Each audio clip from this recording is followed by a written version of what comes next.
જગતની મેઘાણીની કર્મભૂમિ મેઘાણી જગતની મેઘાણી બગસરામાં બે બજાર છે સાહેબ, ભાયાણી અને ધાનાણી.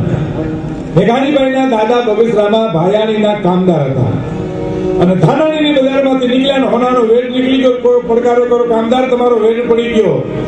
કેવું ભાયાણીનો કામદાર હવે ધાનાણીની ધૂળમાં હાથ ન નાખી ગયો.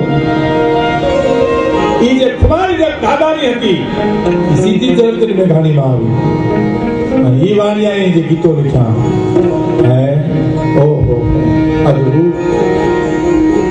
કલાકાર કલાપી જા ભગત સંત મુરદાસ અમરેલી એક રતનની ખાણ છે.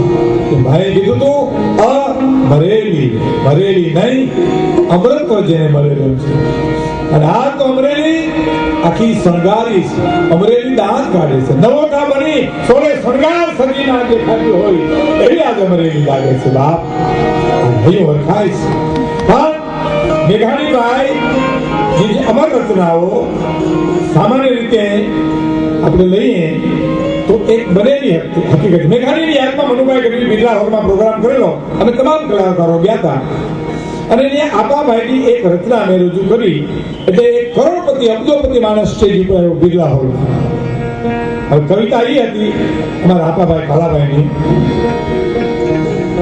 કે ઝૂંપડીએ કોક તો જાજો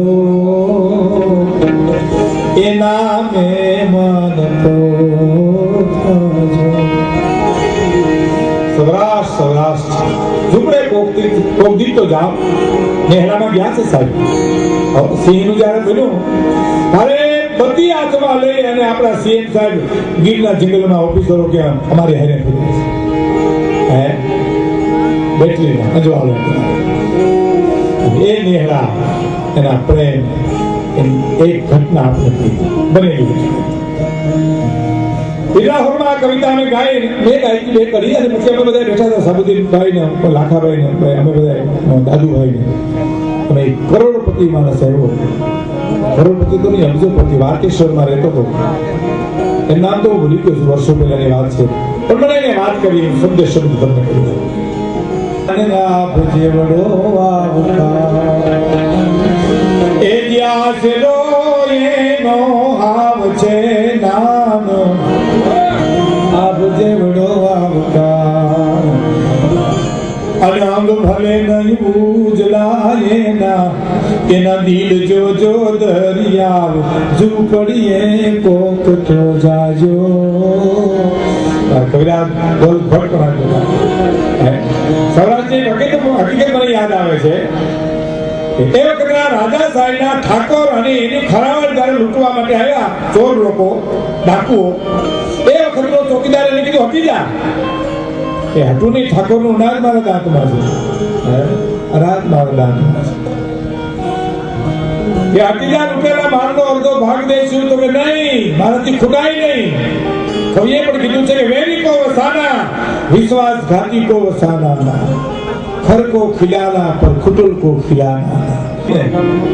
જોજો આ સૌરાષ્ટ્ર કુમાર કીધું કોણ છે ભાઈ કોણ છે?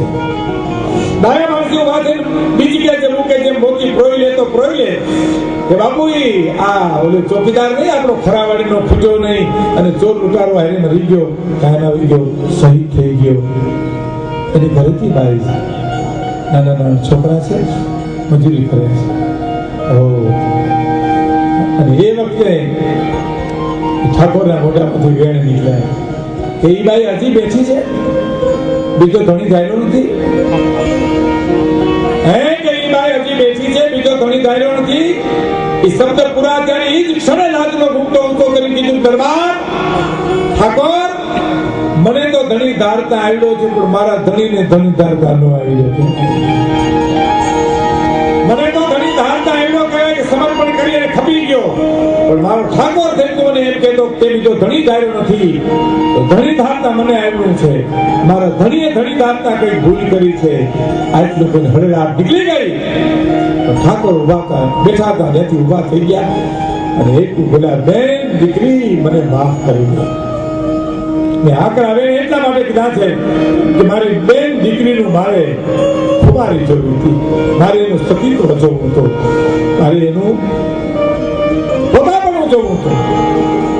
જિંદગી ભરનો તારો ભાઈ છું, તારા છોકરા મોટા થાય તમામ જવાબદારી ભાઈ તરીકે હું લઉં છું.